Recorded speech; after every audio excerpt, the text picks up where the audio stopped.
กอรี่นะปลูกกะหล่ำดอกปลูกกะหล่ำปลีปลูกคะน้านะฮะด้านหลังโยมเปิ้ลก็มีการปลูกหมูนี้อยู่นักนะฮะที่พักสงฆ์สถาบันธรรมาภิวัตรเคยมีทีวีนะช่องอมรินทร์ทีวีมาถ่ายทำนะแล้วก็เอาออกอากาศญาติโยมทั่วประเทศได้รับชมเหมือนกันที่พักสงฆ์สถาบันธรรมาภิวัตรมันก็เป็นประโยชน์กับพี่น้องชาวบ้านในในพื้นที่ที่บ่มีในบางคนที่เปิ้นบ่มีที่ดินเป็นของตัวเองที่เปิ้นบ่มีแหล่งน้ำอยู่ใกล้นะฮะเปิ้นก็มาช่วยกันปลูกโดยมีแกนนำปลูกแล้วก็ช่วยกันขายนะเอาปัจจัยที่ได้จากการขายก็เอามาแบ่งสรรปันส่วนกันเอาไว้กินนะโดยที่ไม่ต้องไปเสาะซื้อมันก็ประหยัดอย่างเงี้ยแต่ว่าตอนนี้ก็เริ่มมีปัญหาเรื่องของแหล่งน้ำห้วยที่อาตมาภาพได้สร้างฝายกั้นไว้เนี่ยฝายหินเกเบียนสักกั้นไว้เนี่ยตอนนี้มันทะลุเพราะว่าปีนี้น้ำหนักทะลุออกไปทางด้านข้างแต่ว่านี่โยมก็บอกว่าต้องเอารถแมคโครมาขุดแล้วมาถมที่มันน้ำมันทะลุออกเมื่อน้ำมันมีถ้ามาอันเนี่ยน้ำมันจะแล้งบัดตันที่จะเอาไปช่วยในเรื่องของการเกษตรน้ำจะบ่มีฮดพักเนอร์นะฮะก็เป็นคำกึศหนึ่งนะครับว่าจะยะอย่างใดกับเรื่องอย่างอีก็คงจะต้องประสานหน่วยงานนั้นหน่วยงานนี้หรือว่าระดมทุนกันเพื่อเอามาขุดห้วยก่อนแล้วก็ปรับถมที่ฝายที่มันทะลุออกกระปอให้มันมีน้ำแล้วก็ได้สูบน้ำเอามาเลี้ยงพักกันนะฮะอันนี้ก็เป็นส่วนหนึ่งเหมือนกันทีนี้ท่านผู้ฟังมันมีข้อเสนอแนะเชิงนโยบายนะเปิ้ลก็มีข้อเสนอแนะเชิงนโยบายเปิ้ลบอกว่าจากการวิเคราะห์ที่วิเคราะห์มาทั้งหมดเนี่ยสามารถเสนอเป็นข้อเสนอแนะเชิงนโยบายได้ดังนี้อันดับแรกสนับสนุนให้มีการจัดตั้งคณะกรรมการระดับชาติโดยมีผู้แทนจากหน่วยงานที่เกี่ยวข้องพร้อมทั้งมีการสนับสนุนทรัพยากรเพื่อให้คณะกรรมการสามารถทำงานได้อย่างเต็มประสิทธิภาพต้องมีคณะทำงานแล้วก็เป็นคณะทำงานที่มีความเข้าใจระดับชาติในมิติต่างๆไม่ว่าจะเป็นมิติเกษตรมิติป่ามิติศาสนามิติสังคมตัวมิติเศรษฐกิจตัวเข้ามาเป็นกรรมการชุดนี้แต่บปต้องมีการสนับสนุนทรัพยากรไม่ว่าจะเป็นเรื่องงบประมาณ ไม่ว่าจะเป็นเรื่องคนไม่ว่าจะเป็นเรื่องวิธีการไม่ว่าจะเป็นเรื่องต้นไม้กล้าไม้อะไรอย่างต่างๆกล้าเกษตรเนี่ยโดยนะฮะอันนี้แต่มันนึ่งก็คือการพัฒนาฐานข้อมูลที่ดินวัดแบบรวมศูนย์เพื่อให้สามารถตรวจสอบแล้วก็เข้าถึงข้อมูลที่ดินวัดได้อย่างครบถ้วนมันต้องมีนะฮะที่จริงสำนักงานพระพุทธศาสนาเนี่ย ต้องทำเรื่องนี้ไว้เหมือนแล้วนะแต่ว่าด้วยหน้างานของพวกมันหนักหลายอย่างบางครั้งบางทีก็บอกมีงานก็เหมือนกัน ที่จริงมันต้องทำเรื่องนี้เหมือนแล้วนะฮะต้องรวบรวมเรียบเรียงที่ดินของวัดให้เป็นกิจลักษณะนะเพื่อที่จะยึดเอามาเป็นข้อมูลในการทำมาอย่างได้แต่ว่าวันนี้ก็ยังแบบเป็นที่เป็นตางเตื้อนะฮะในส่วนนี้ปุ๊บเปิ้ลก็เลยคิดเรื่องของการทำฐานข้อมูลที่ดินวัดแบบรวมศูนย์เพื่อ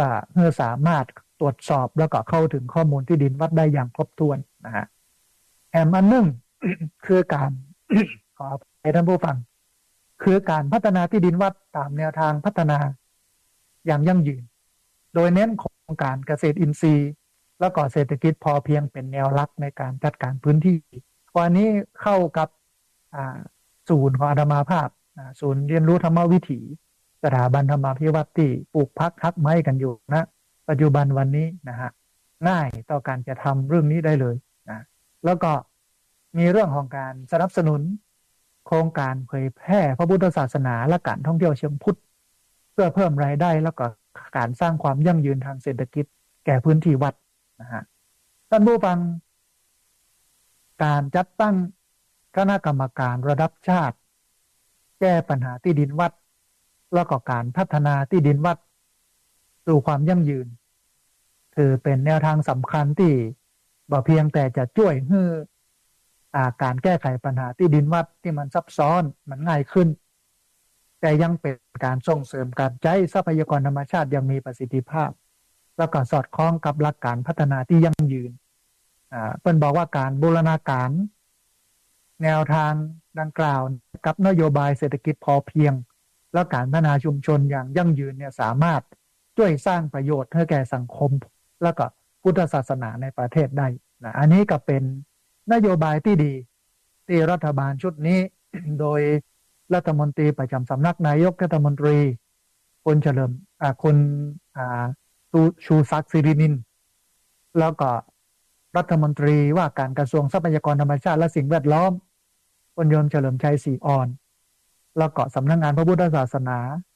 แล้วก็สภาผู้แทนราษฎรคณะกรรมาธิการศาสนาและหลายหน่วยงานที่เปิ้นใส่ใจเรื่องนี้มันก็เป็นการดีอย่างหนึ่งนะในการสร้างพื้นที่สีเขียวให้กับวัดไปดูแลป่ามาให้ญาติโยมมาทำลายป่าโดยวิธีการต่างๆไม่ว่าจะเป็นการบวชป่าปลูกป่าสร้างฝายทำวัดให้เป็นศูนย์เรียนรู้ เป็นที่เรียนรู้ให้คนได้มาเรียนรู้เรื่องสิ่งแวดล้อมเรื่องเกษตรนอกจากนั้นยังทำเกษตรในวัดเพื่อให้เกิดรายได้กับชุมชนอันนี้เป็นแนวทางที่ถูกต้องท่านผู้ฟังเพราะว่าวันเนี้ยวัดกับบ้านมันต้องเปิ่งกันมันมี กำกรบทหนึ่งที่เปิ้ลบอกว่าอันอารามงามดีต้องมีพระ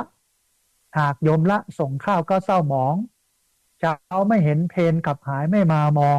พระคงต้องอยู่ไปมิได้นานออกพรรษาท่านคงลาสิกขาบทวัดก็อดพระอยู่คู่วิหารขืนบำเพ็ญต่อไปมิได้นานวัดคงร้างวิหารคงพังนะฮะเพราะฉะนั้นเนี่ย มันต้องร่วมมือกันนะบ้านกับวัดเหมือนกับกรรมกรแห่งบทหนึ่งที่เพื่อนบอกว่าวัดจะดีมีหลักฐานเพราะบ้านช่วยวัดจะสวยเพราะมีวัดดัดนิสัยบ้านกับวัดขัดกันก็บันไลนะ ถ้าขัดกันเนี่ยมันบันไลนะถ้ามันเป็นไปด้วยกันมันก็จะเจริญอันนี้ก็เป็นอันหนึ่งนะที่มันจะต้องร่วมมือกันนะระหว่างวัดระหว่างบ้านระหว่างองค์กรเอกชนภาคประชาสังคมเพื่ออะไรอย่างก็เพื่อแก้ปัญหาเรื่องสิ่งแวดล้อมแก้ปัญหาเรื่องป่าไม้แก้ปัญหาเรื่องความร้อนแก้ปัญหาเรื่องฝนตกหนักขี้โคลนแก้ปัญหาเรื่องการหนาวจัดซึ่งมันเสี่ยงต่อการจะสูญเสียชีวิตสูญเสียทรัพย์สินให้ผู้คนได้รับความเดือดร้อนในช่วงหน้าฝนที่ผ่านมาเขาก็เห็นแล้วอันนี้มันก็เป็นการเนี่ยอย่างสักอย่างหนึ่งเพื่อให้เกิดการตื่นตัวเพื่อให้เกิดการกระตุ้นเพื่อการทำแต่คิดว่านโยบายนี้มันเป็นไปได้เพราะว่ารัฐบาลโดยรัฐมนตรีหลายท่าน อย่างน้อย2 กระทรวงอันแรกก็คือรัฐมนตรีประจำสำนักนายกรัฐมนตรีที่กำกับสำนักงานพุทธศาสนาแห่งชาติอันที่สองก็คือรัฐมนตรีว่าการกระทรวงทรัพยากรธรรมชาติและสิ่งแวดล้อมเปิ้นจับมือกันโดยดึงเอาสำนักงานพุทธศาสนาเข้ามาตัวเนี่ยมันก็ทำให้เกิดเรื่องของการอนุรักษ์วัดให้เป็นวัดส่งเสริมสิ่งแวดล้อมมันก็เป็นที่น่ายินดีกับความดีตอนนี้แต่ว่ามันก็เป็นข้อกังวลอย่างหนึ่งว่ามันจะไปถึงไหน มันจะไปถึงไหนเพราะว่าดูความมั่นคงของรัฐบาลชุดเนี้ยก็บอกปอมีเท่าใดนะบอกว่าจะยุบสภาวันไหนอาจจะเป็นต้นมกราก็ได้หรืออาจจะหลังมกราก็ได้หรืออาจจะอยู่ครบ4 ปีก็ได้อันนี้บอกหูแน่ชัดมันก็อยู่กับเหตุกับปัจจัยต่างๆโดยหลายเรื่องนะฮะมันก็น่าเสียดายถ้าว่าโครงการนี้ถูกระงับนะฮะถูกระงับนะสมมติว่ารัฐบาลเปิ้นประกาศยุบสภาแล้วก็ยุบรัฐบาลแล้วก็บอกว่ารัฐบาลต่อไปมันจะมาเคลื่อนเรื่องโมนี้ก่อมันจะสนใจเรื่องนี้ก่อเนาะมันก็จะต้องอู้กันแล้วก็อาจจะส่งเสียง ไปให้รัฐบาลใหม่เปิ้นมาใส่ใจเรื่องนี้แล้วก็ดำเนินการต่อแต่ส่วนใหญ่ประเทศไทยเนี่ยรัฐบาลใหม่เปิ้นก็เอาแนวเก่าของรัฐบาลเดิมนะครับเป็นรัฐบาลที่คนละขั้วกันนะมันก็เอาแถมเรื่องนึงทำเรื่องนึงโดยเรื่องเดิมเนี่ยมาทำเพื่ออย่างเพื่อบ่ให้เป็นผลงานของรัฐบาลเก่า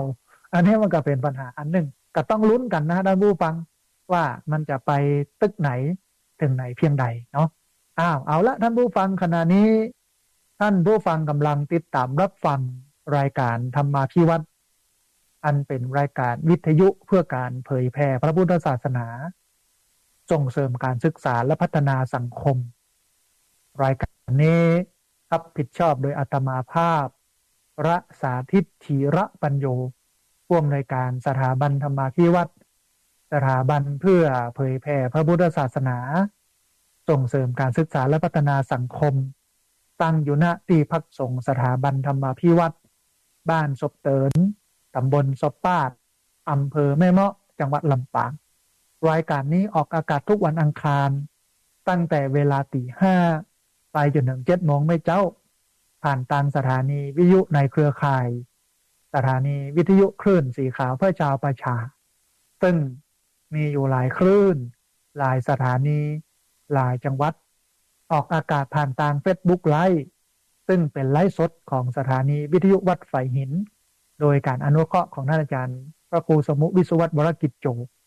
บันทึกเทปเอาไปออกอากาศผ่านทางสถานีวิทยุเพื่อการศึกษาและพัฒนาอาชีพ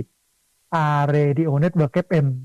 99.50 เมกะเฮิรตซ์ของวิทยาลัยเทคนิคกฟผแม่เมาะทุกวันศุกร์ตั้งแต่เวลา8 โมงไม่เจ้าเป็นต้นไปบันทึกเทปเอาไปออกอากาศผ่านทาง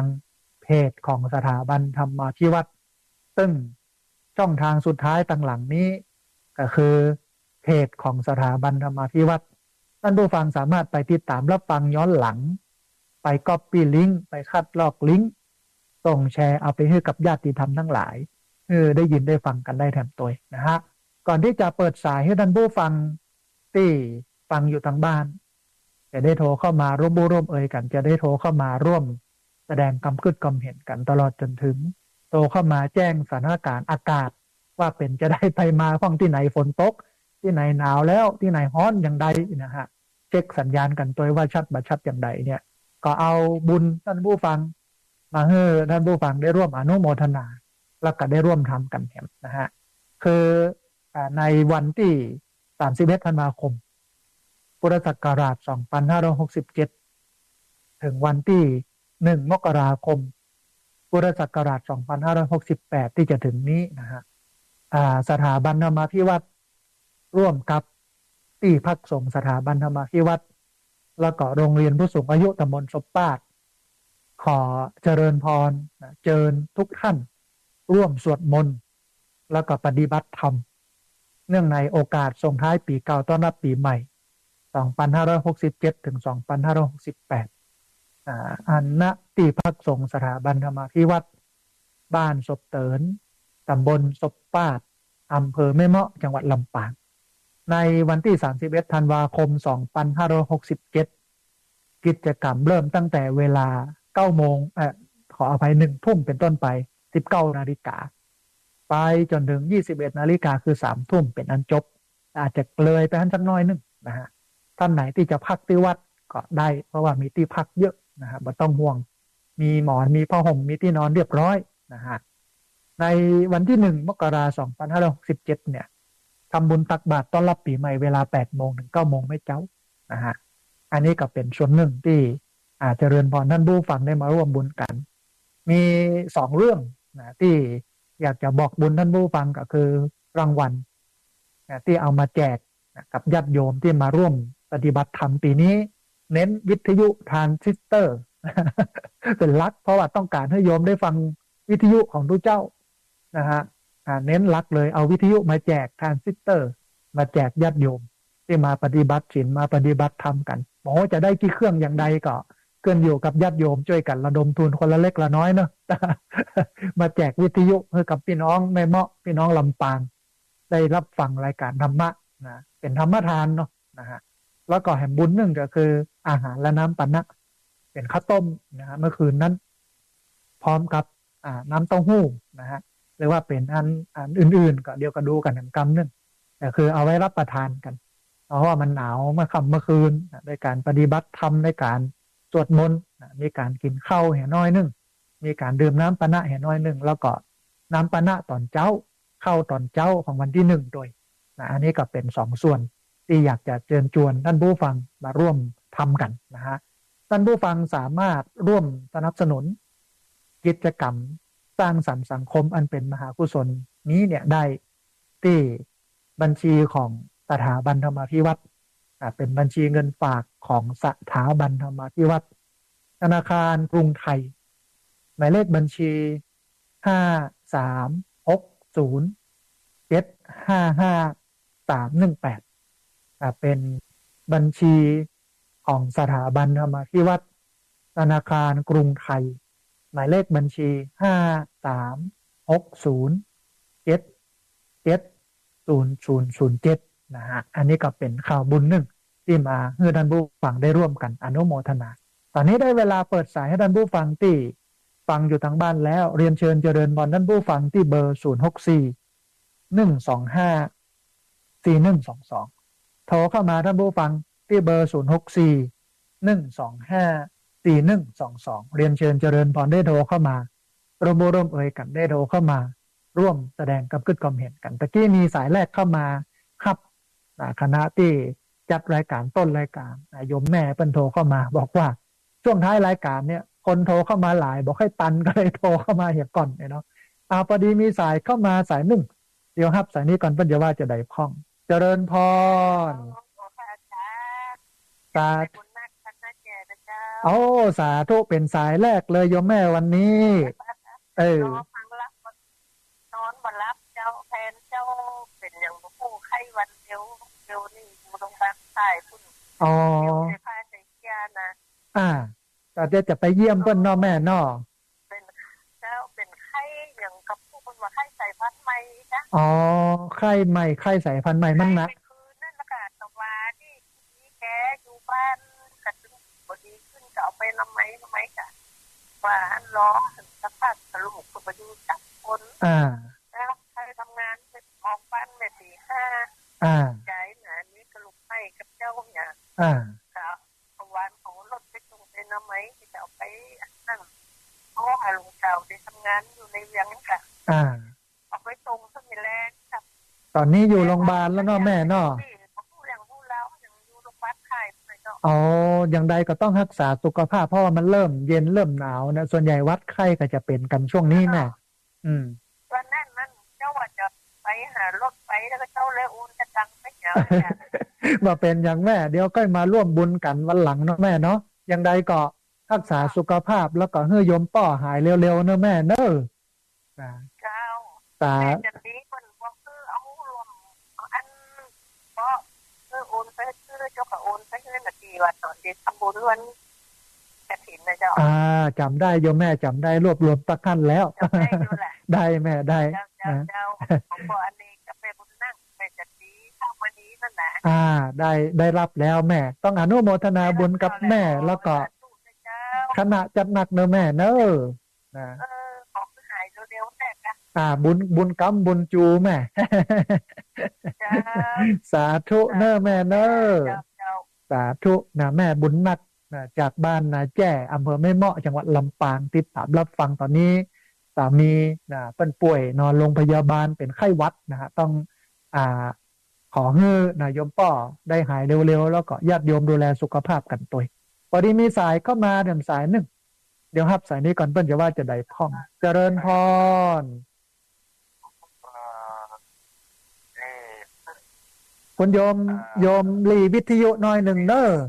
โยมลีวิทยุน้อยหนึ่งฟังต่างอันคุณโยมฟังต่างโทรศัพท์เนอะลีวิทยุนิดหนึ่งพอดีเสียงมันสะท้อนเข้ามาในนี้เนาะนะฮะลีวิทยุแล้วก็ฟังต่างโทรศัพท์เนอะเจริญพรคุณโยมแนะนำตัวน้อยผมสมยศแห่งร้อยโทจากหมู่11เวียงป่าเป้าสาธุพี่น้องเชียงไฮ้เวียงป่าเป้าเนาะป้อเนาะครับผมสัญญาณเป็นได้พ่องป้อวันนี้ชัดเจนดีพ่องก่อสัญญาณชัดเจนดีครับสาธุเวียงป่าเป้าเย็นหนาวมาหรือยังป้อไหนอะหนาวหรือยังเวียงป่าเป้าหนาวครับถ้ายังใดก็ต้องรักษาสุขภาพเนอะป้อเนอะระวังเป็นหวัดเป็นไข้เป็นไออนุโมทนาบุญกับป้อสมยศเนอะสาธุเจริญพรโยมป้อสมยศโทรมาจากเวียงป่าเป้าเจียงไฮ้บอกว่าเวียงป่าเป้าหนาวแล้วเลยว่าสัญญาณวันนี้ชัดแจ๋วมากต้องอนุโมทนาบุญ เรียนเชิญเจริญพรนะท่านผู้ฟังเนอะโทรเข้ามาที่เบอร์0641254122เบอร์0641254122พอดีมีสายเข้ามาสายหนึ่งเดี๋ยวครับสายนี้ก่อนเปิ้ลจะว่าจะได้พ้องเจริญพรไม่จ่าจ้าวันนี้เนอะจ้าสาธุโยมแม่แนะนำตัวน้อยแม่มาอาจารย์อำเภอนี้จังหวัดลำพูนจ้าโอ้สาธุอันเป็นในพ่องแม่สัญญาณชัดเจนดีก่อเมืองลีชัดเจนดีเจ้าหนาวหรือยังเมืองลีหนาวหรือยังแม่เริ่มหนาวแล้วเจ้าโอ้อย่างไรก็ดูแลสุขภาพเนอะแม่เนอะสาธุเจริญพรนะแม่มาสาธุนะแม่มาบ้านนากลางเมืองลี้ละปูนนะโทรเข้ามาให้กำลังใจกัน บอกว่าสัญญาณชัดนะวันนี้พระอาจารย์อากาศเย็นละนะฮะต้องระมัดระวังสุขภาพตัวเองเพราะวันหน้าหนาวนี่คนจะป่วยกันเยอะพอดีมีสายเข้ามาเดิมสายหนึ่งเดียวครับสายนี้ก่อนเปิ้ลจะว่าจะได้พ้องเจริญพรอ๋อสาธุมาแล้วโยมแม่สัญญาณเป็นได้พ้องวันนี้ชัดเจนดีเจ้า103.5โอ้สาธุอากาศเป็นได้พ้องแต่ว่าฝนตกเจ้ามีฝนมาพ้องยายอันว่าจะถามว่าเมื่อใดเขาจะได้ติดวัดนะเจ้ายายของมีสูงที่สุดโลกนี่นะเจ้าเนาะเมื่อใดจะได้เป็นวัดอีนอเมื่อใดจะได้เป็นวัดเจ้า เดี๋ยวต้องดูนโยบายของรัฐบาลเปิ้นอยู่แต่ว่าการมีความเป็นไปได้สูงถ้านโยบายอันนี้ออกมาแล้วก็อยู่เมินเนี่ยนะก็ได้เป็นแน่แม่นะได้เป็นแต่ว่าก็กังวลอยู่ว่าสาธุแม่เจริญพรเจริญพรอนุโมทนาบุญกับแม่เนอะโยมแม่โทรเข้ามาถามว่าเมื่อไรจะได้เป็นวัดก็ต้องดูนโยบายของรัฐนะฮะตอนนี้ก็มีความเป็นไปได้ถ้านโยบายเนี่ยมันเดินไปทั้งหน้าแต่บอกว่ามันจะยุติเมื่อใดรัฐบาลอาจจะยุบสภาหรืออย่างใดหรืออาจจะไปต่อบอกว่ามันก็เป็นความไม่แน่นอนแต่ว่าเดี๋ยวจะต้องเร่งนะฮะทำกันนะพอดีมีสายเข้ามาแถมสายหนึ่งเดี๋ยวครับสายนี้ก่อนเปิ้ลจะว่าจะได้พ้องเจริญพรเอาสาธุโยมแม่คำนวณแจ้ซ้อนเมืองปานลำปางเป็นได้พ่องแม่สัญญาณวันนี้เจ้าตะเกียนดีเจ้าบ่ได้ฟังอากาศเปิ้นเป็นเดือนปลายนะเจ้าเป็นยังไงถึงบ่ได้ฟังแม่ไม่เอาลูกจังหวัดบุรีรัมย์เจ้ามันบ่สะดวกจะไปให้ทางโทรศัพท์มันคนหลายเนาะก็เลยง่อมเลยเนาะไปเป็นเดือนเนาะแม่เนาะง่อมกันแม่กันแล้วกลับมาได้2-3 วันนี่แล้วได้ฟังได้2-3 วันเจ้าตอนนี้อยู่อันเมืองปานอันแล้วเนาะแม่เนาะเจ้ากลับมาแต่วันศุกร์เจ้าดีละแม่เพราะว่าอันปกติเขาเคยชินเนาะแม่เจ้าฟังถึงวันแต่บัดได้ฟังมันบ่ม่วนมันเป็นม่วนแต่ว่ามันจับจะลงแดงใช่มันจะลงแดงเนาะธรรมะ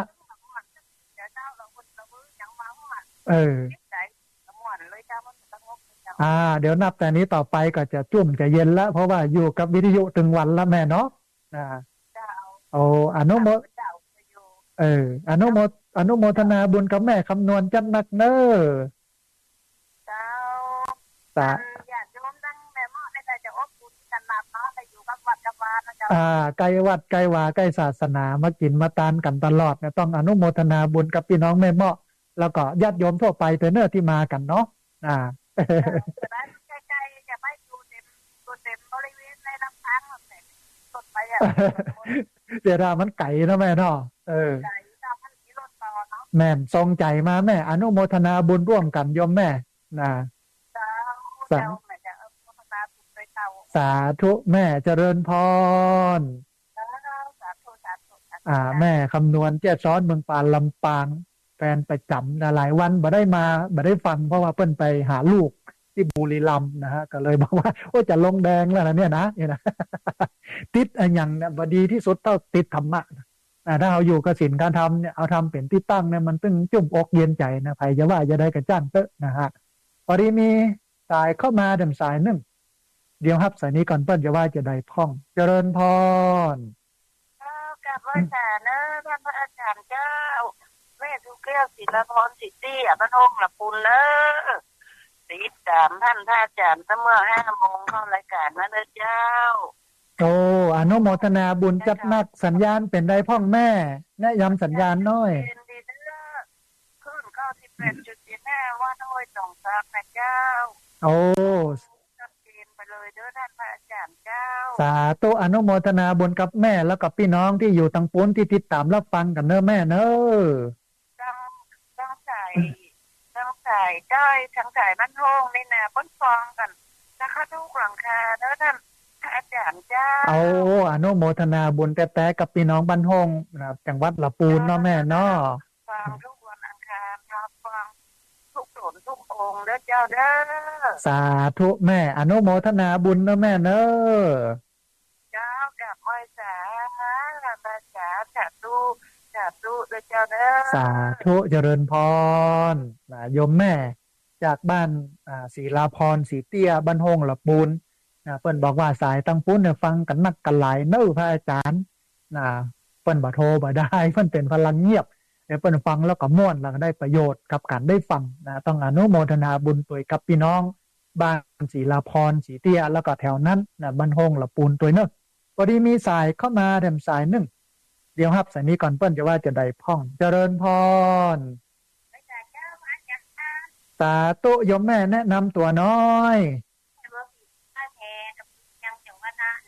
เอาสาธุพี่น้องจังหวัดน่านสัญญาณเป็นได้พ่องแม่ที่เมืองน่าน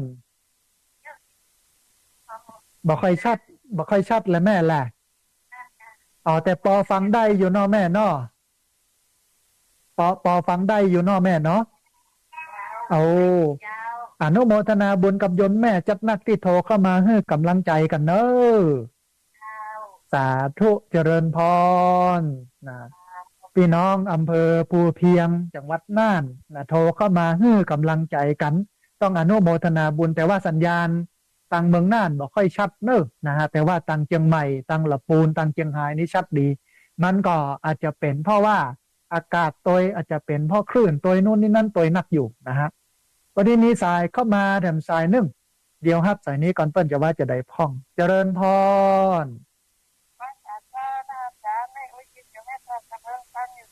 เอาสาธุเสมิงสัญญาณเป็นได้พ่องแม่มันทุ่งเรดิโอชัดเจนเจ้าเอาแจ๋วเลยเนาะแม่เนาะอากาศหนาวแล้วก็อันตังปุ้นนะอ๋อจุ่มเย็นเป็นสุขแต่ว่าต้องระมัดระวังน้ำท่วมน้ำป่าไหลหลากถ้าไม่รู้โดนจักรที่ผมยิ้มได้จะไปปฏิบัติธรรมที่ลำปางเหรอน้อแม่น้อสนใจประกันถ้าอายุ15-16ในไปที่ทำสวนธรรมกิจนี่แล้วไปวัดน้ำเพิงต่อไปดีแม่ดีต้องอนุโมทนาบุญแสดงว่ายำนมเนี่ยเขาใจชีวิตคุ้มค่าเนาะแม่เนาะเจ้าไปตลอดไปประกาศด้วยเจ้ามาเป็นยังเขาแก้ตัวมาเขาอยู่บ้านเขาทำที่บ้านได้นะไปไหนบ่สะดวกก็มาเป็นยังทำที่บ้านท่านเลยเนาะแม่เนาะ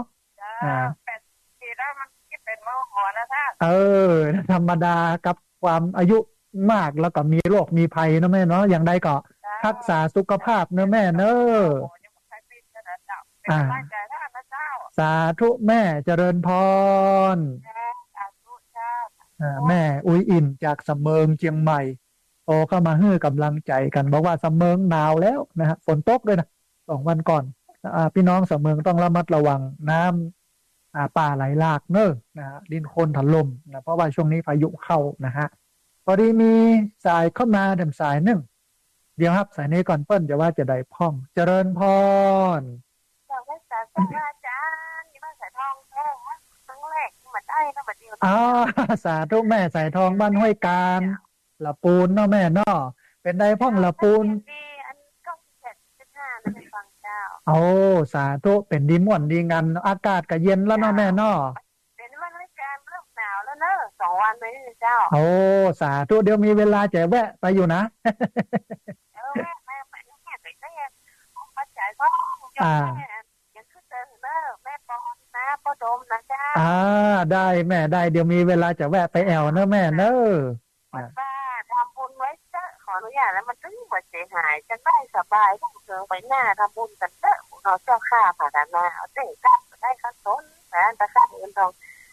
จังมีคำพูดกันไว้มาได้มองสีจุกสบายดีจ้าเลยนะจ้าหน้านะจ้าสาธุแม่เจริญพรสาธุนะโยมแม่สายทองบ้านห้วยการบ้านโฮงละปูนโทรเข้ามาให้กำลังใจกันต้องอนุโมทนาบุญกับแม่สายทองกับพี่น้องบ้านห้วยการที่ติดตามรับฟังนะรายการธรรมาธิวัดอยู่ทุกผู้ทุกคนเนอะท่านผู้ฟังเวลาเหลือนักอยู่เนอะ30 นาที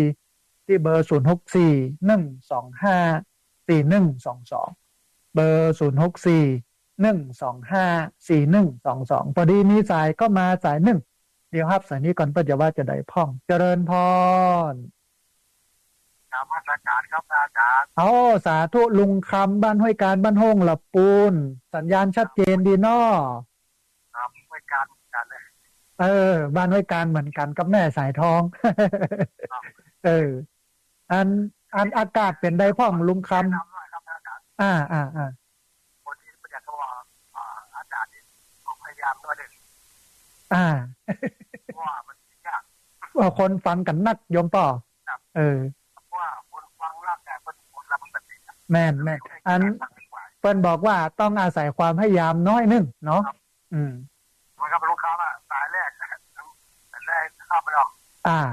แล้วก็มาคนที่2คนแต่ทีหลังมีคนแทรกเข้าไปอะไรอย่างกว่าจะติดก็โหเห็นเมินเนาะลุงคำเนาะครับเพราะฉะนั้นฟังได้ฟังรักนะครับแม่นเพราะฉะนั้นต้องอดทนเห็นน้อยใจจุ่มๆเห็นน้อยก้อยๆโทนนะป่อเนาะครับเวลาจะอู้กับอาจารย์ของทางที่ตู้ไว้หน่อยครับเดี๋ยวมันจะน้องไปทั้งอาจารย์ดีละอันนี้เป็นการแนะนำที่ถูกต้องอนุโมทนาบุญกับลุงคำเนอะครับผมสาธุเจริญพรลุงคำบ้านห้วยการบ้านห้องละปูนแนะนำดีมากนะบ้านเวลาโทรเข้ามาบทติดจะไปท้อนะแล้วก็ต้องพอใจเนอะท่านผู้ฟังเอาฟังธรรมะเอาจะไปย่าใจคุณมัวเนาะเรียกว่าโอ้ฟังบทติดแล้วตัวเจ้านี่บอกฟังบอกเฟิงแล้วบอกเฮ้ยนะมันหัวใจนะแล้วก็เวลาโทรเนี่ยก็ต้องโทรมาเรื่อยๆโทรมาตลอดอย่างเงี้ยเพราะว่ารายการนี้คนฟังเยอะถ้าท่านผู้ฟังมีใจตั้งใจแน่นเนี่ยเดี๋ยวมันเป็นติดถ้าบัติดวันนี้กับติดบันหลังนะฮะพอดีมีสายเข้ามาแถมสายหนึ่งเดี๋ยวครับสายนี้ก่อนเพื่อจะว่าจะได้พ่องเจริญพรไปสาเจ้าค่ะเอาสาตุมาแล้วแม่จันเรือนใสเวียงตาการสันปะตองเชียงใหม่เป็นได้พ่องแม่สัญญาณที่สันปะตองเอาสาตุอากาศก็เย็นแล้วเนาะแม่เนาะม่วนสบายใครอย่างที่ตุสีนะเนาะเดี๋ยวถ้ามันอยู่บ่เมื่อใน3 เดือนมันก็ไปแล้วเนาะแม่จะทำบุญไม่ได้ทุกเครื่องเลยเอาอนุโมทนาบุญกับโยมแม่เดี๋ยวไปดูราคาก็คงแบบแปลงแม่เพราะทานซิสเตอร์ธรรมดาเนี่ยนะเอาไปแจกโยมได้แม่ได้อนุโมทนาบุญกับแม่จันเรือนใสเนอะทำบุญสปะไปเลยนะได้หลายอย่างแม่เป็นบุญเป็นกุศลเนาะอย่างนั้นสาธุเจริญพรสาธุได้ละท่านผู้ฟังเจ้าภาพวิทยุ1 เครื่องแม่จันเรือนใสแต่ว่าราคาบอกปอแปลงท่านผู้ฟังเดี๋ยวต้องไปดูราคามันก่อนแล้วก็จะได้แจ้ง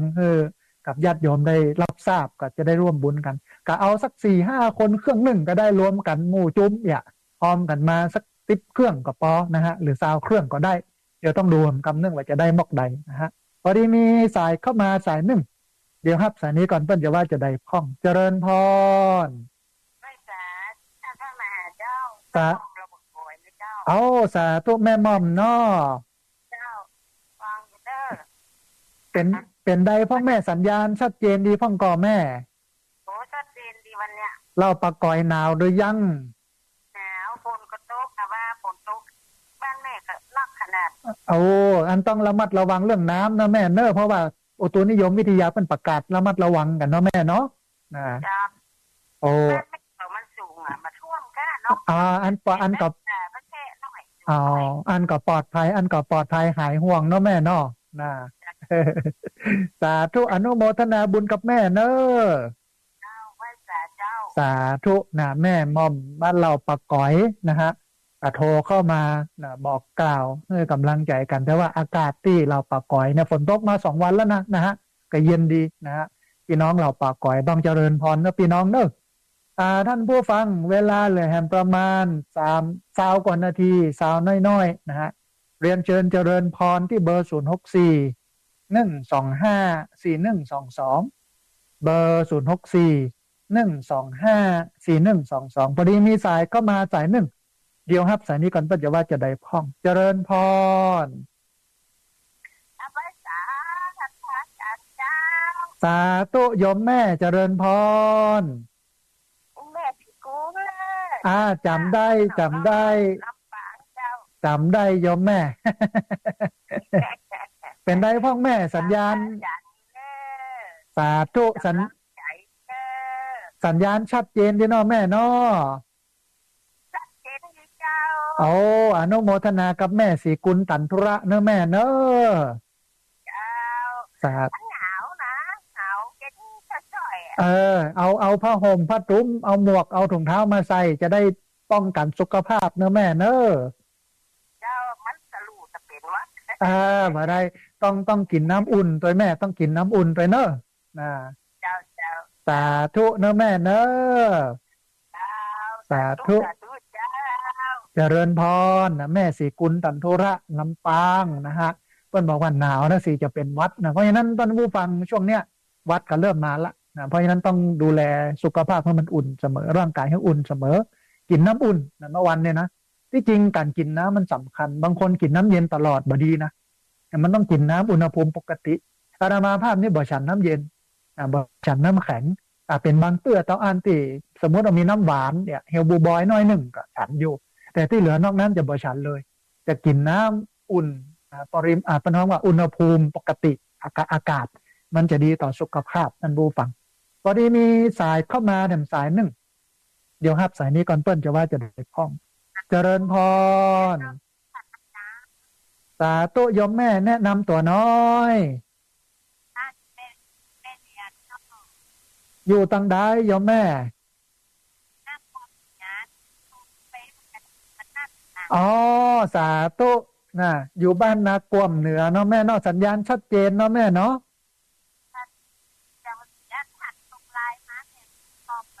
อ๋อจำได้ละจำเลยแม่เหรียญชาตายุพระชาตายุจำได้ละโยมแม่จำได้ละนะอนุโมทนาบุญกับโยมแม่จัดนักเน้อที่ติดตามรับฟังแล้วก็โทรเข้ามารวมไปจนถึงได้ร่วมทำบุญกฐินด้วยกันเน้อแม่เน้อ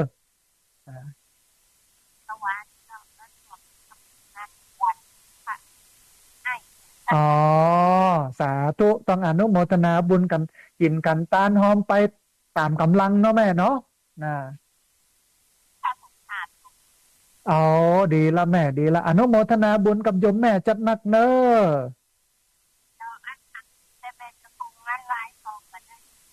ได้อ๋อได้แม่ได้อนุโมทนาบุญกับโยมแม่เน้อเจริญพรนะได้แม่ได้เอา1 เครื่องเนาะแม่เนาะสาธุแม่อนุโมทนาสาธุนะท่านผู้ฟังตอนนี้วิทยุ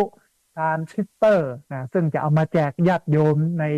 ช่วงปีใหม่ปฏิบัติธรรมนี้วันที่31นี่นะตอนนี้ได้2 เครื่องแล้วเนอะเครื่องแรกแม่จันเรือนใสเครื่องที่2แม่เหรียญชาตยุนะต้องอนุโมทนาบุญกับ2 ท่านนี้ตัวเรียนเชิญเจริญพรนะท่านผู้ฟังเนอะที่เบอร์064 125 4122เบอร์064 125 4122พอดีมีสายเข้ามาสายหนึ่งเดี๋ยวครับสายนี้ก่อนเพื่อจะว่าจะได้พ้องเจริญพรสาธุโยมแม่แนะนำตัวน้อยแม่น้อยจะโทษจำได้แล้วโยมแม่เสียงวันนี้เสียงแป้งๆนะบะล่างเป็นวัดเฮียก้าเสียงโยมแม่สิ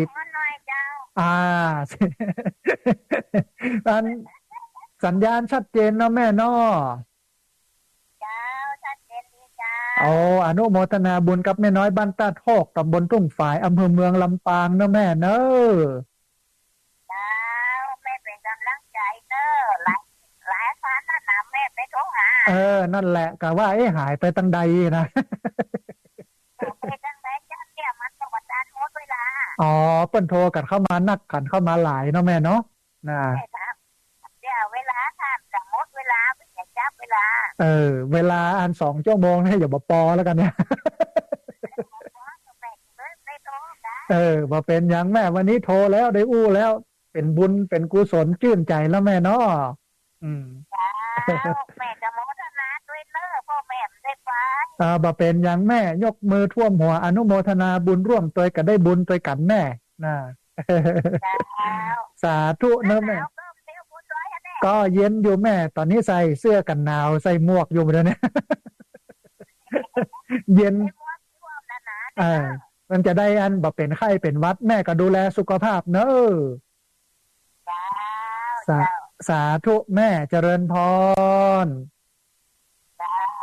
สาธุนะแม่น้อยบ้านตาโทกตำบลตุ้งฝายอำเภอเมืองลำปางนะแฟนติดตามรับฟังรายการประจำนะวันนี้โทรเข้ามากำลังใจกันต้องอนุโมทนาบุญตัวเนอะท่านผู้ฟังเวลาเหลือ20 นาทีเป๊ะเลยนะฮะเรียนเชิญเจริญพรที่เบอร์064 125 4122เบอร์064 125 4122พอดีมีสายเข้ามาสายหนึ่งเดี๋ยวครับสายนี้ก่อนเพื่อนจะว่าจะได้พ่องเจริญพรสาธุโยมแม่รีวิทยุน้อยหนึ่งเนอะพอดีเสียงมันสะท้อนเข้ามาในรายการอันรีวิทยุปั๊บแล้วก็โยมแม่ฟังทางโทรศัพท์เอาเนอะแม่เนอะพอดีเสียงมันสะท้อนเนาะเป็นกำลังใจเด้อสาธุโยมแม่แนะนำตัวน้อยเป็นจันดีเจ้าสาธุนะยังไดแม่จันดีก็ต้องรักษาสุขภาพเนอะเพราะว่าอากาศเริ่มหนาวแล้วจะปวดเนี่ยปวดตัววันนี้ฮะฝนก็มาตัวนะช่วงเนี้ยเนาะมันเป็นปวดตกบ่ปอตกเนาะแม่เนาะโอ้ที่เสมิงเว้นว่าตกซ้อนกัน2 วันนี่นะมันก็ทำให้อากาศเย็นขึ้นอย่างไรก็ต้องดูแลสุขภาพต้องใส่เสื้อแขนยาวใส่เสื้อแขนยาวใส่หมวกอย่างมันพร้อมใส่ถุงเท้าเนาะแม่เนอะรักษาสุขภาพนะแม่นะสาธุเจริญพรโยมแม่โทรเข้ามาบอกว่าสัญญาณชัดเจนดีแล้วก็อากาศหนาวแต่ว่าเมื่อวันร้อนนะฮะอาตมาภาพก็เลยแนะนำดูแลสุขภาพไม่ใช่ว่าบอกแต่คนอื่นอย่างเดียวนะท่านผู้ฟังแต่วันนี้ไปหาหมอที่เชียงใหม่ปิกมาพอเย็นนะฮะแล้วก็เพลียส่วนหนึ่ง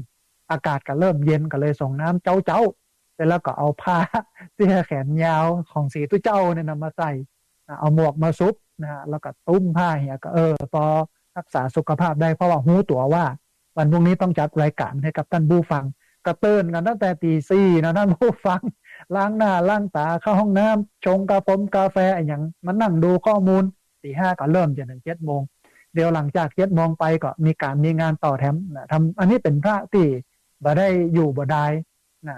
พอดีมีสายก็มาแหมสายหนึ่งเดี๋ยวครับสายนี้ก่อนเพื่อนจะว่าจะได้พ่องเจริญพรสาธุโยมแม่หนาวหรือยังหนาวแล้วเจ้ามันดอยสะเก็ดนี่มันตึงเย็นนะตึงสบายนะ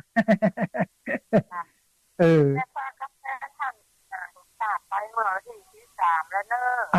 ะเปิ้นยังบ่มาเตื้อแม่เดี๋ยวจะได้ปะกันบักที่วันนี้อยู่นะเพราะว่าวันนั้นเปิ้นไปที่ห้วยห้องไคร้นะแม่ห้องไคร้ใจใช่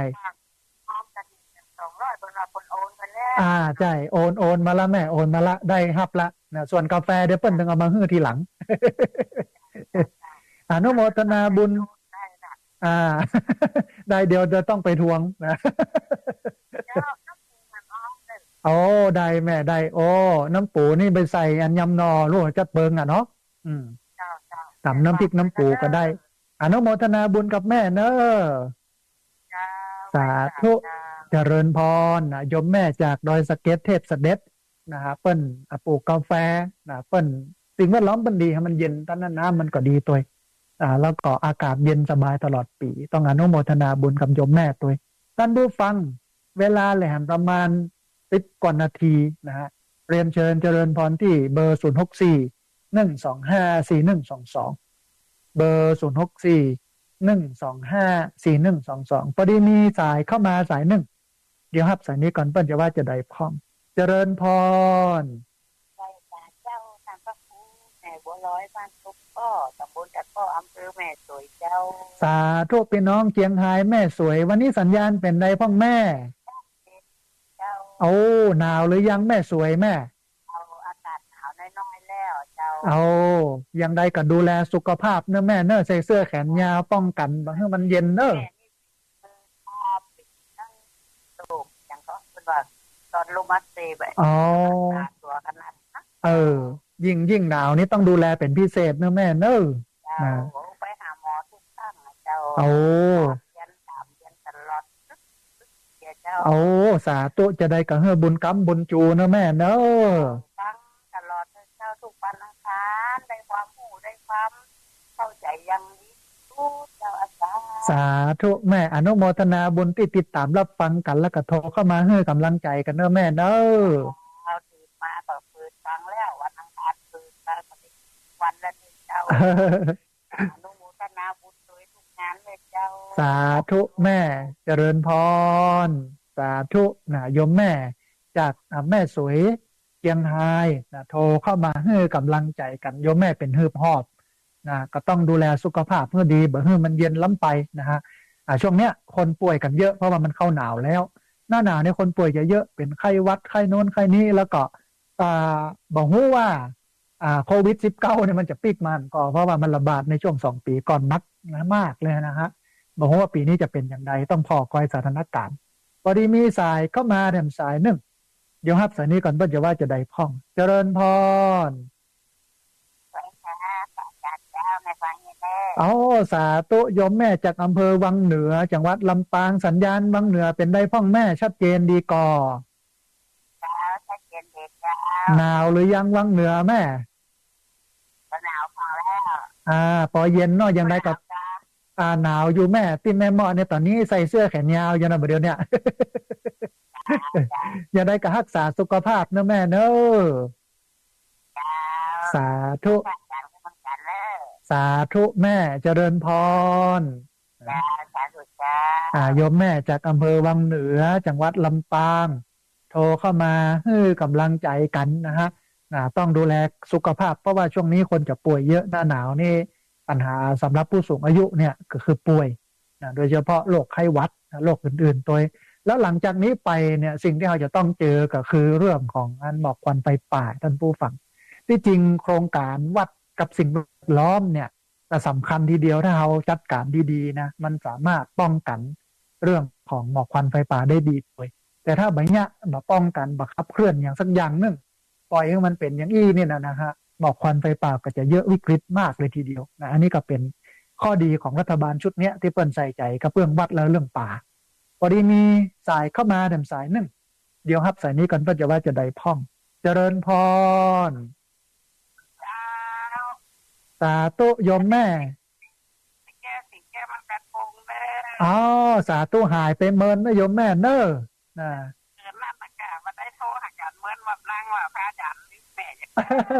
บ่ลืมแม่บ่ลืมละคือเติงหาอยู่เสมอเนาะกันพ่อประกาศงานมากเนาะวันนี้เนาะสาธุอากาศเป็นได้พ่องแม่ช่วงนี้หมอกเย็นหมอกก็ได้จุดใดก็หนาวแต่ก็หมอกสบายเนี่ยบอกสบายสัญญาณวันนี้ชัดเจนดีเนาะแม่เนาะสัญญาณชัดเจนดีเลยอนุโมทนาบุญกับโยมแม่ที่ติดตามรับฟังแล้วก็โทรเข้ามาให้กำลังใจกันเนอะผู้อาการผังสารทุกเนี่ยสาธุแม่อนุบ่เป็นอย่างวันนี้ได้อู้แล้วเป็นบุญเป็นกุศลแม่ได้ปะกันเป็นกำลังใจให้สาธุแม่เจริญพรสาธุนะฮะโยมแม่โทรเข้ามาให้กำลังใจกันต้องอนุโมทนาบุญตัวท่านผู้ฟังเวลาเลยแหมประมาณ กว่านาทีนะ14 นาที15 นาทีเรียนเชิญเจริญพรที่เบอร์0641254122เบอร์0641254122แล้วก็จะไปลืมนะท่านผู้ฟังมาร่วมสนับสนุนกิจกรรมปฏิบัติธรรมส่งท้ายปีเก่าต้อนรับปีใหม่นะที่จะถึงกันนี้ท่านใดจะเป็นเจ้าภาพอาหารจะร่วมทำบุญกับอาหารนะก้าน้ำปานะก็คือน้ำเต้าหู้ตลอดจนถึงร่วมทำบุญเป็นเจ้าภาพวิทยุที่จะเอามาแจกญาติโยมที่จะติดตามรับฟังธรรมะในช่วงปีใหม่นี้ก็เรียนเชิญเจริญพรท่านผู้ฟังที่ฟังอยู่สามารถร่วมสนับสนุนกิจกรรมสร้างสรรค์สังคมอันเป็นมหากุศลนี้ได้ที่สถาบัญชีของสถาบันธรรมาภิวัตรธนาคารกรุงไทยหมายเลขบัญชี5360770007เป็นบัญชีธนาคารของสถาบันธรรมาภิวัตรธนาคารกรุงไทยหมายเลขบัญชี5360770007นะฮะเวลาเลยทำ10 นาทีท่านผู้ฟังเรียนเชิญเจริญพรที่เบอร์0641254122เบอร์0641254122ญาติโยมท่านไหนที่โทรเข้ามาแล้วบัดติดโทรเข้ามาแล้วบัดได้รับสายก็เรียนเชิญเจริญพรท่านไหนที่ตั้งใจโทรเข้ามาก็โทรเข้ามาเนอะที่เบอร์0641254122เบอร์0641254122นะฮะวันนี้เรื่องสำคัญเกี่ยวกับวัดและป่าไม้ซึ่งมันจะแก้ปัญหาได้หลายเรื่องไม่ว่าจะเป็นเศรษฐกิจเรื่องหมอกควันเรื่องความจุ่มเย็นเป็นสุขเรื่องอากาศเรื่องสิ่งแวดล้อมว่ามันมีมิติที่มันซ่อนอยู่กับการทำเรื่องนี้เนี่ยที่รัฐบาลเปิ้นใส่ใจจะให้วัดกับป่ามันอยู่ด้วยกันให้วัดมาดูแลป่าร่วมกันกับหน่วยงานร่วมกันกับชุมชนที่จริงมันก็ต้องเป็นอย่างนั้นแต่ว่ามันก็ต้องมีมาตรการอันหนึ่งว่าที่จะสร้างใหม่เนี่ยบ่ควรจะมีพอละนะฮะที่อันเก่าเนี่ยมันมีอยู่มันถูกต้องเหี้ยที่จะสร้างใหม่ที่เบอร์ถึงสร้างเบอร์ถึง10 ปีก็บ่ต้องมียุบไปส่วนที่สร้างแล้วถึง10 ปีแล้วก็ทำเมื่อมันดีเป็นวัดไปเลยมันก็จะเป็นประโยชน์นะฮะพอดีมีสายก็มาสายหนึ่งเดี๋ยวครับสายนี้ก่อนเพิ่นจะว่าจะได้พ่องเจริญพรลำปางแนวกับเป้าสาธุเย็นมาแล้วโยมแม่วันนี้โยมแม่โทรมาจากตังใดแม่อยู่สันปุเลยหางดงจ้ะอำเภอหางดงจังหวัดเชียงใหม่เนาะแม่เนาะเชียงใหม่เนี่ยจ้ะอันสัญญาณเป็นได้พ่องแม่ชัดเจนดีก่อจ้าอากาศตอนหนาวอยู่เนาะหางดงเย็นอยู่เนาะแม่เนาะสาธุอนุโมทนาบุญกับโยมแม่ที่ติดตามรับฟังแล้วก็โทรเข้ามาให้กำลังใจกันเนอะสาธุแม่เจริญพร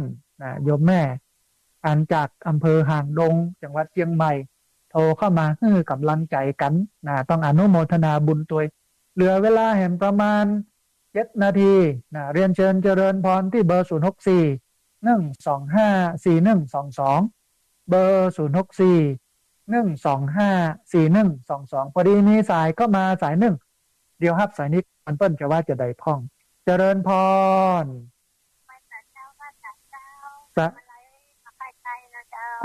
สาธุสัญญาณเป็นได้พ่องแม่วันนี้สัญญาณชัดเจนดีจะเอาแม่ไปศาลนั่นเดี๋ยวไปศาลวัดอื่นจัดงานแล้วกันเลยค่ะกลับมาโทรหาอาจารย์สาธุตันอยู่แม่ตันอยู่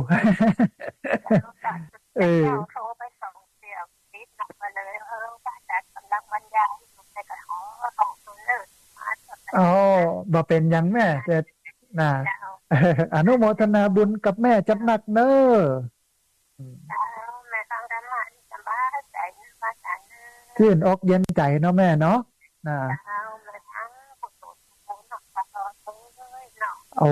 อนุโมทนาบุญกับแม่จัดหนักอย่างใดก็รักษาสุขภาพเนอะแม่เนอะ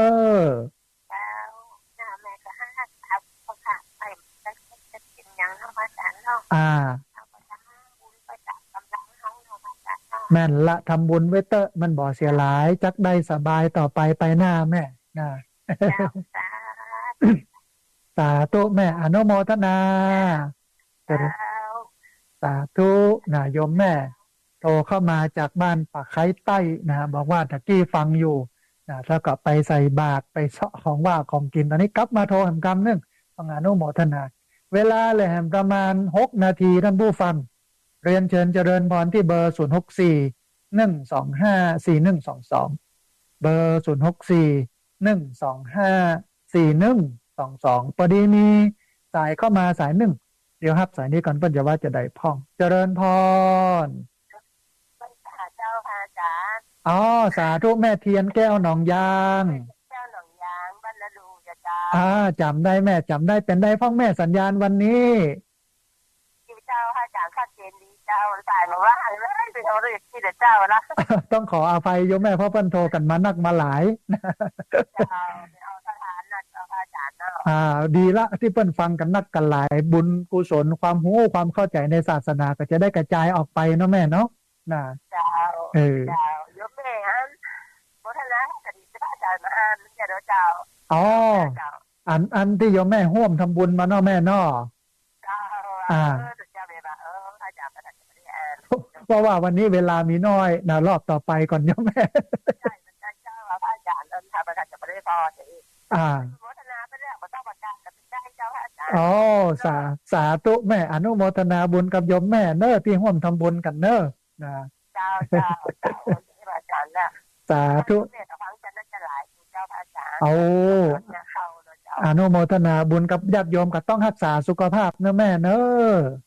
แล้วเนาะอาจารย์เนอะแม่ละต้องดูแลสุขภาพกันอนุโมทนาบุญกับโยมแม่จัดหนักเนอะเจ้าไว้เจ้าสาธุเจริญพรแม่เทียนแก้วหนองยางกับคณะเพิ่นทำบุญมาอันรายที่ตกหล่นไปรอบนี้มาได้ประกาศสักกันแต่โยมแม่เพิ่นบอกว่าทำบุญไปแล้วก็ได้บุญแล้วประจำเป็นก็ได้นะต้องอนุโมทนาบุญกับแม่เทียนแก้วหนองยางพร้อมกับคณะหรือว่าญาติธรรมของเปิ้นที่ได้ร่วมบุญมาทุกบุญที่อาตมาภาพได้จวนท่านทำบุญบุญใหม่นี้ก็คือบุญสนับสนุนกิจกรรมปฏิบัติธรรมสวดมนต์ปฏิบัติธรรมส่งท้ายปีท่านใดจะร่วมทำบุญเป็นเจ้าภาพอาหารมาร่วมทำบุญสมทบทุนอาหารวิทยุที่จะแจกญาติโยมก็เรียนเชิญเจริญพรได้ร่วมทำบุญกันได้พอดีมีสายก็มาสายหนึ่งเดียวฮับสายนี้ก่อนเปิ้ลจะว่าอย่างไรพ่องเจริญพรเจริญพรสาธุโยมแม่แนะนำตัวน้อยโยมแม่อยู่ตังใดอ๋อเมืองลี้เนาะแม่เนาะสัญญาณชัดเจนดีเนาะโอ้อนุโมทนาบุญกับโยมแม่ที่ติดตามรับฟังแล้วก็โทรเข้ามาให้กำลังใจกันเนอะแม่เนอะสาธุแม่เจริญพรโยมแม่จากเมืองลี้โทรเข้ามาให้กำลังใจกันต้องอนุโมทนาบุญกับโยมแม่จัดหนักนะฮะเหลือเวลาแห่ง3 นาทีท่านผู้ฟังเรียนเชิญเจริญพรที่เบอร์0641254122สายที่บัตรได้รับตอนนี้มีอยู่35สายท่านผู้ฟังญาติโยมโทรเข้ามาแล้วบัตรได้รับเนี่ย35สายโยมที่โทรเข้ามาแล้วบัตรได้รับโทรเข้ามาแล้วบัตรติดโทรเข้ามาในเนอะที่เบอร์0641254122พอดีมีสายเข้ามาสายหนึ่งเดี๋ยวครับสายนี้ก่อนเปิ้ลจะว่าจะได้พ่องเจริญพรเอาสาธุสัญญาณเป็นได้พ่องแม่วันนี้เอาอากาศเย็นนะไม่เหมาะก็เย็นแม่ตอนนี้ใส่เสื้อแขนยาวใส่หมวกใส่ผ้าตุ้มอยู่นี่นะเยอะเอาสาธุแม่จื่นใจยังได้ก็รักษาสุขภาพเนอะแม่เนอะสาธุเจริญสาธุแม่อนุโมทนาเจริญพรโยมแม่นิตยาบ้านแจ่งหัวรินในเวียงลำปางนะฮะโทรเข้ามาให้กำลังใจกันต้องอนุโมทนาบุญตัวเวลาเหลือ2 นาทีท่านผู้ฟังได้ที่เบอร์0641254122เบอร์0641254122ส่วนท่านใดอยากจะร่วมทำบุญสามารถทำบุญได้ที่ธนาคารกรุงไทยชื่อบัญชีสถาบันธรรมาภิวัตรหมายเลขบัญชี536077 0 007นะอันนี้ก็เป็นช่องทางในการทำบุญนะฮะพอดีมีสายก็มาสายหนึ่งเดี๋ยวครับสายนี้ก่อนขอสายนี้เป็นสายสุดท้ายกันแล้วกันนะฮะเจริญพรแม่จ๋าพ่อจ๋าสาธุ อ่อนเกิดกับตอเอาสาธุจำได้โยมแม่สัญญาณเป็นไรพ้องชัดเจนอากาศเย็นหรือยังที่จอมตองอ่าเนี่ยกบ้ามันท้อแถมวันเนี่ย ตอนนี้กับปอลงมาเห็นมืดวันค่ำกับปอได้จุ่มได้เย็นเนาะปอได้จุ่มได้เย็นเนาะแม่เนาะอย่างใดก็รักษาสุขภาพนะแม่หนาวมาแล้วเนอะนะสาธุจื่นอกเย็นใจเนาะเอาธรรมะมาเป็นที่เปิ้งที่อิงเนาะแม่เนาะนะสาธุแม่ละอยู่กับตุกับพระอยู่กับธรรมะเนี่ยดีเนาะแม่เนาะอนุโมทนาบุญกับแม่เนอะสาธุเจริญพรเอาสาธุเจริญพรนะแม่ลาอ่อนเป็นสายสุดท้ายนะฮะเอาละท่านผู้ฟังเวลาหมดลงแล้วเขาจะปะกันในมาเนอร์วันอังคาร5 ถึง 7 โมงไม่เจ้าวันเสาร์8 โมงถึง 9 โมงนะฮะในรายการเดียวกันคือรายการธรรมาภิวัตรวันนี้ต้องกราบขอบพระคุณ ครูบาอาจารย์พระเถรานุเถระครูบาสังฆะที่เคารพอย่างสูงทุกรูปอนุโมทนาบุญกับเจ้าของคลื่นเจ้าของสถานีที่รับสัญญาณเอาไปออกอากาศส่งกระจายเสียงให้ท่านผู้ฟังได้ติดตามรับฟังกันทั่วประเทศนะฮะอนุโมทนาบุญกับญาติโยมที่ติดตามรับฟังญาติโยมที่โทรเข้ามาทุกเสียงทุกสายแล้วก็ต้องขออภัยกับญาติโยมที่โทรเข้ามาแล้วบัดทิศโทรเข้ามาแล้วบัดได้รับสายสัพพะพุทธานุภาเวนะด้วยเดชเดชะอนุภาพของพระพุทธเจ้า สัพพะธรรมานุภาเวนะด้วยเดชเดชะอนุภาพของพระธรรมเจ้าสัพพะสังฆานุภาเวนะด้วยเดชเดชะอนุภาพของพระสังฆเจ้าสัทธาสุธีพระวันตุเตขอความสุขความเจริญในธรรมจงมาเกิดมีแด่บรรดาศรัทธาสาธุชนทุกคนทุกท่านตลอดกาลเป็นนิจเทินเจริญพร